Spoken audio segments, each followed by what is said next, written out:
Now that I've machined the fronts and the backs of these guys flat, roughly parallel to each other, the next step is to get my reference flats. And originally I was going to use these middle sections here where the two parts meet and get those flat and parallel, and then do, say, the top of this one. But I think it's better to do the top of this one first, because if I were to get these two guys flat and parallel but they were canted at an angle, then this guy would be canted at an angle when you do it flat and parallel.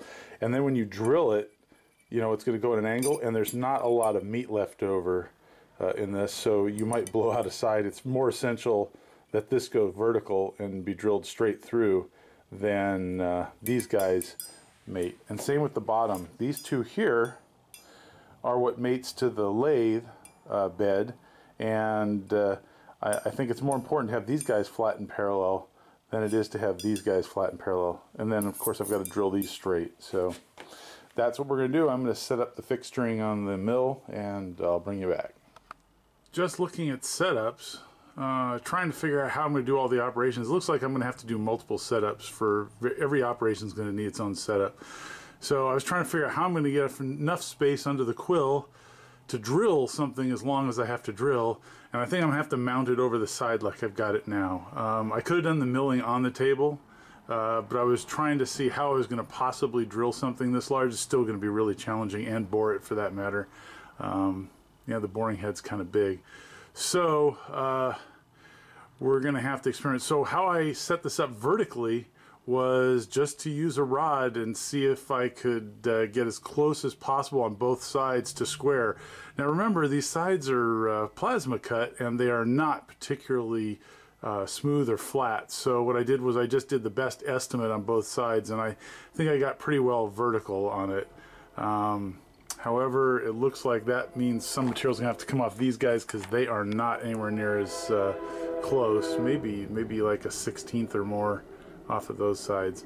So I will bring you back. I'm going to mill this top surface flat. I'm really tempted to try and drill it right now. I'd have to remove this. What I did was I stuck a bolt in here that I could just sit on, that I could pivot this way back and forth, and that helped me get it aligned. And then I put the clamps on and tightened it down. I may have to add some more clamps, I'm not sure. If I do an operation that pushes, if I cut this direction, it's going to push it into the plate, so that'll at least be good. It might want to rotate a little bit too, so maybe more clamps.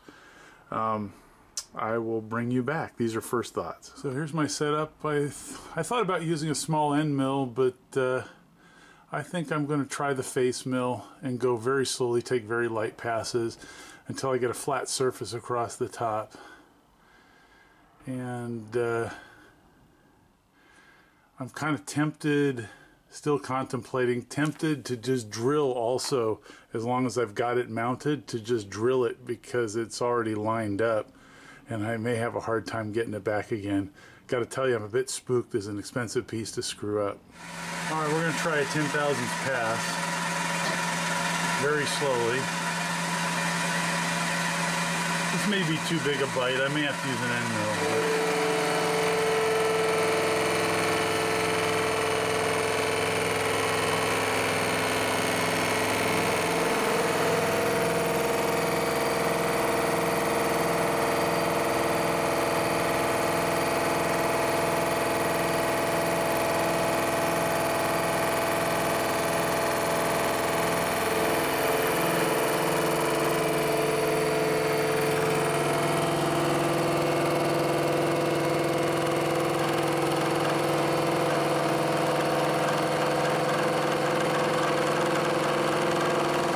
See from this first pass, did not get all of the mill scale off, which is really hard on cutters, because it's all kinds of oxides and things like that. So I am going to do another pass of only 10,000ths, which makes really fine little cuttings, which is probably why they were, you know, lighting up, because getting hot, and being large surface area to mass ratio makes them ignite easier.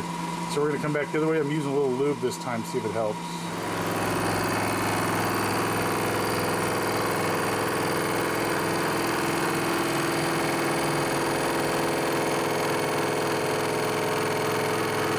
I have all the ways, but the X tightens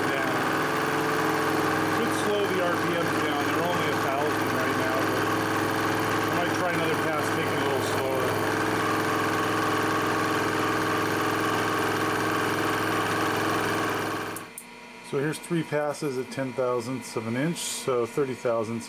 One edge is kind of dipped in, and I really don't want to take it down far enough to remove all of that. So we're going to go with what's most, the maximum flatness here. So first we're going to spot drill it.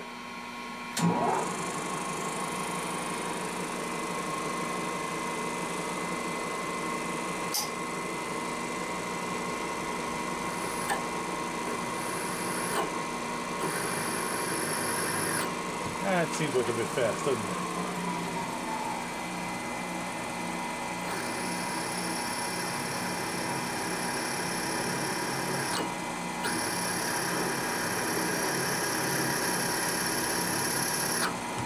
So the next step is going to be to drill all the way through. I'm going to use this Goering 8.6 millimeter drill bit, and the reason I'm choosing that one is because it's a little beefier. It's a parabolic, so it's designed for deeper cuts.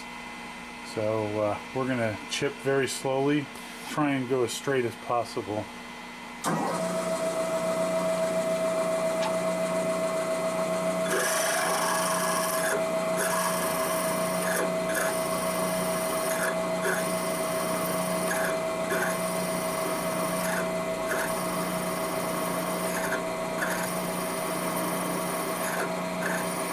What I discovered is if you peck and pull up too high, you make little chips, and little chips fall in front of the drill bit, and then they want to bounce around. So instead, you've got to keep pressure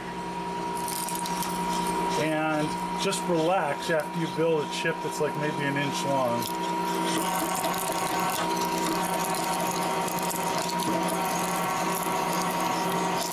you can get the chips to want to clear the hole. Because if they're too small, they don't. And then they hop in front of the bit and they bounce. So lots of lube, and I'm stopping periodically to clear the hole. So next I was going to step up from the 3/4 of an inch hole, or roughly 3/4, it's actually a little smaller than that, to the 1 inch. But I'm thinking that in order to make sure that the drill bit goes straight, maybe I should bore like an inch or so to an inch to force this drill bit to go straight, to make sure it comes out the other side straight. So I think I'll do that.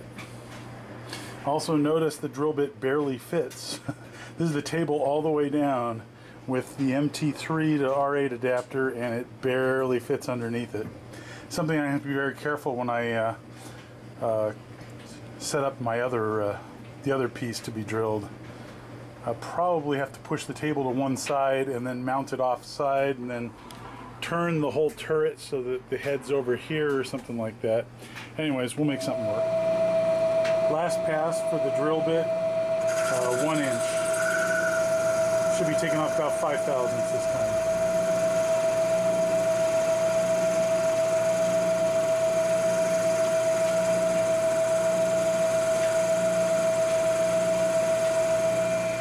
Alright, so this is the 1 inch drill bit that has to go all the way through.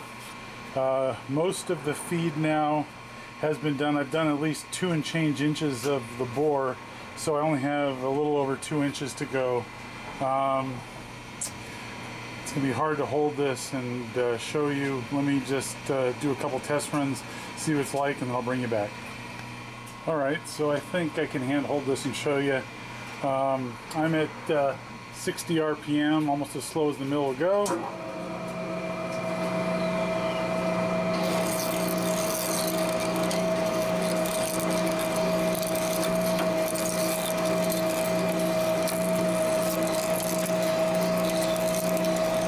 about that.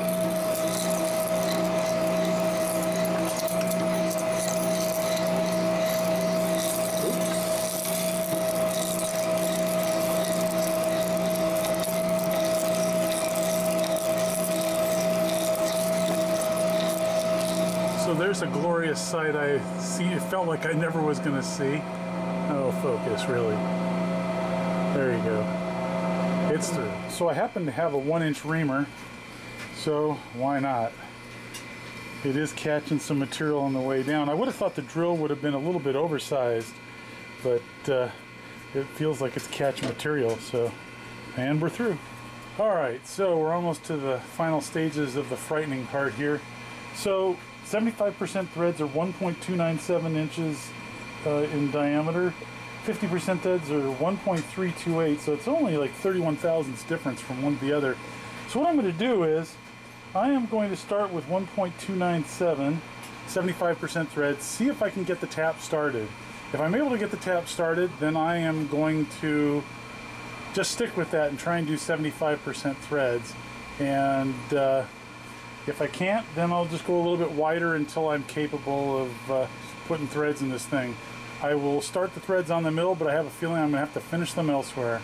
So I'm going to bore this. So in case you're wondering, each time I bore this, I have to go down 3.5 inches. 3.4 something, but 3.48 I believe, but close enough. Very deep bore for small machines like this. Here's the question, can I get this tap to go in? I left it at a little bit under 75% threads. It was 1.297 for 75. I did 1.3 even, 3 thousandths shorter threads. I am going to try and use a large crescent wrench, but if I need to, I will grab this big tap wrench down here. I don't know. We're going to give it a shot, see how it works out. Maybe I can get it started here, then get someplace where I can get a better grip on it. Alright, so this is every bit as hard as I thought.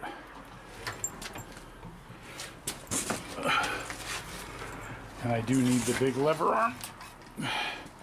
And I gotta pick it up, rotate back, do another 3/4 turn. And repeat until I'm done. I might have enough threads in to switch to the bottoming tap, which seemed to be easier before, so I'm going to try it again. So as before, the bottoming tap is actually going in a little more easily than the starting tap. Still pain in the butt, but I can use the crescent wrench instead of going to the large tap wrench. So I'm going to keep giving it a shot here, see how it goes. Got a long way to go. I mean, it's got to go in 3.5 inches. Yikes.